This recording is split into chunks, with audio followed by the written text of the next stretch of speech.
Thank you for watching. Subscribe, like, and share. Batam Channel. A few moments later.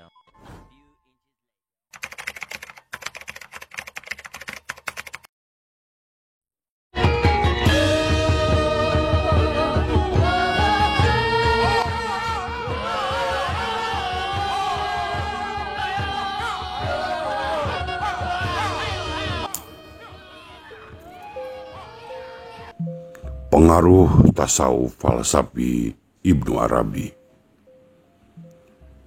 Cahaya atarnya tidaklah padam, memberikan wujud pada sekalian alam, menjadikan makhluk siang dan malam, ila abad al-abad tiada karam. Bait puisi indah yang ditulis oleh Hamzah Al-Pansuri itu tidak hanya didudukan sebatas karya sastra biasa, tetapi juga refleksi dari kejernihan spiritual. Karya ini tertuang dalam salah satu kitab monumentalnya yang berjudul Syarab al-Ashikin, Minuman Orang Perindu. Sebetulnya ada dua karya lagi yang memuat pemikiran dan pengalaman sufistik tokoh yang wafat pada tahun 1527 Masehi itu. Kedua kitab tersebut adalah Asrar al-Arifin atau Rahasia al-Makrifat dan Al-Muntahi. Ada banyak simbol-simbol yang dikutip oleh Syekh Hamzah. Ini membuat karyanya sangat interpretatif. Belakangan misalnya, Saripudin dalam Wujudiah Hamzah Pansuri dalam perdebatan para sarjana untuk menguraikan karya-karya puisi Syekh Hamzah yang menuai perdebatan. Menurut Saripudin, puisi tersebut hendak mempertegas perbedaan yang jelas antara Tuhan dan alam. Alam dalam pandangan Hamzah adalah penampakan atau tajali Tuhan. Seperti ombak yang muncul dari laut yang dalam.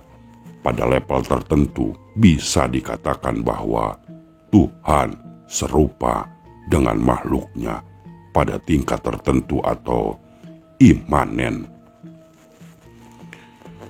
Tuhan tidak terpisah dari manifestasinya.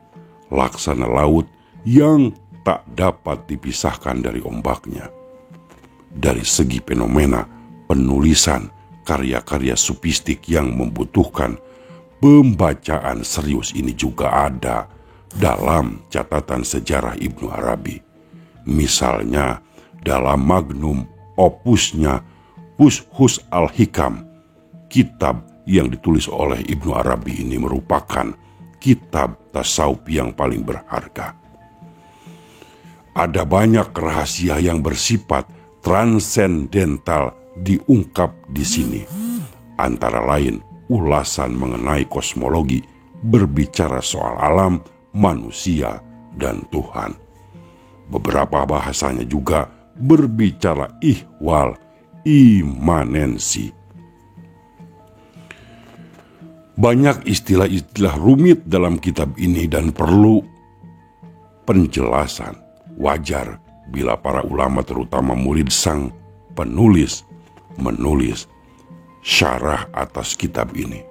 Seperti Abdurrahman bin Ahmad al-Jami dengan Syarh al-Jami al-Fushus al-Hikam, dan yang paling terkenal adalah syarah Afandi al-Bisawi, yaitu Tajaliyat Ar-Rais Anushus bi Manashat Hukm al-Fushus.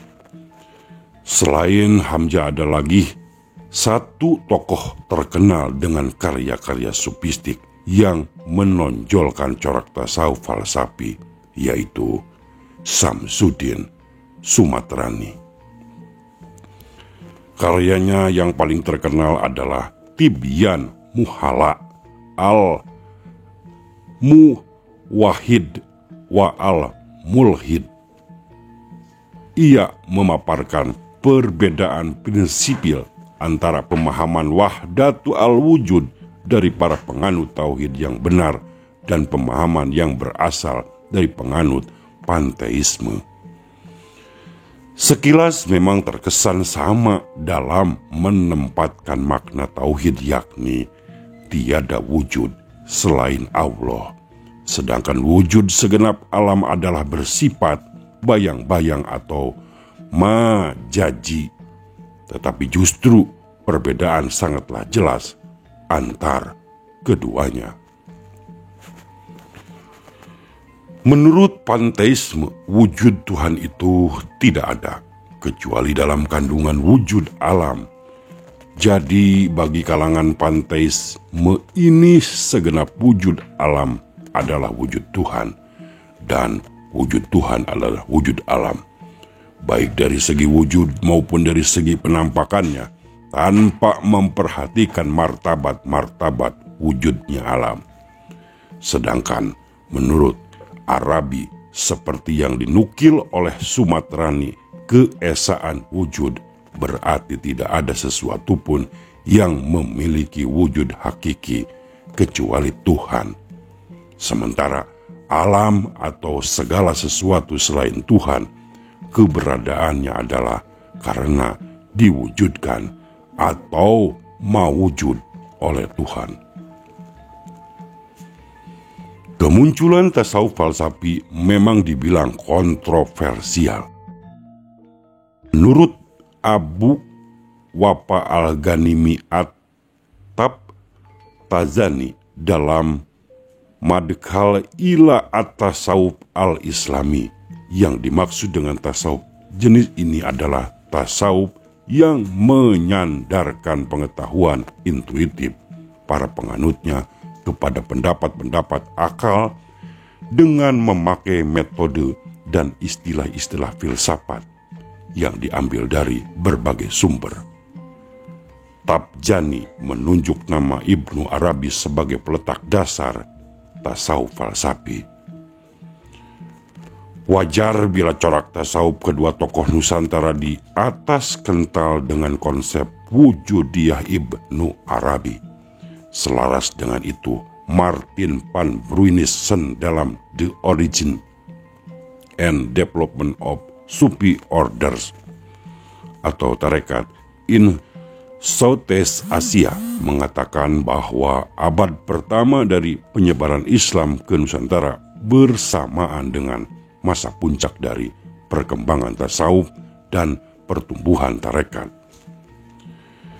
Pemikiran Ibnu Arabi yang wafat pada tahun 1240 Masehi itu sangat mempengaruhi para penggiat tasawuf pada masa berikutnya, tak terkecuali di tanah air. Ajaran Ibnu Arabi mendapat penerimaan dari sejumlah ulama sufi, doktrin-doktrin kosmologi dan metafisika. Tasawuf Ibnu Arabi dapat dengan mudah berasimilasi ke dalam ide-ide keyakinan mistik India dan keyakinan lokal di kawasan ini. Thank you for watching. Subscribe, like, and share. Batam Channel. A few moments later.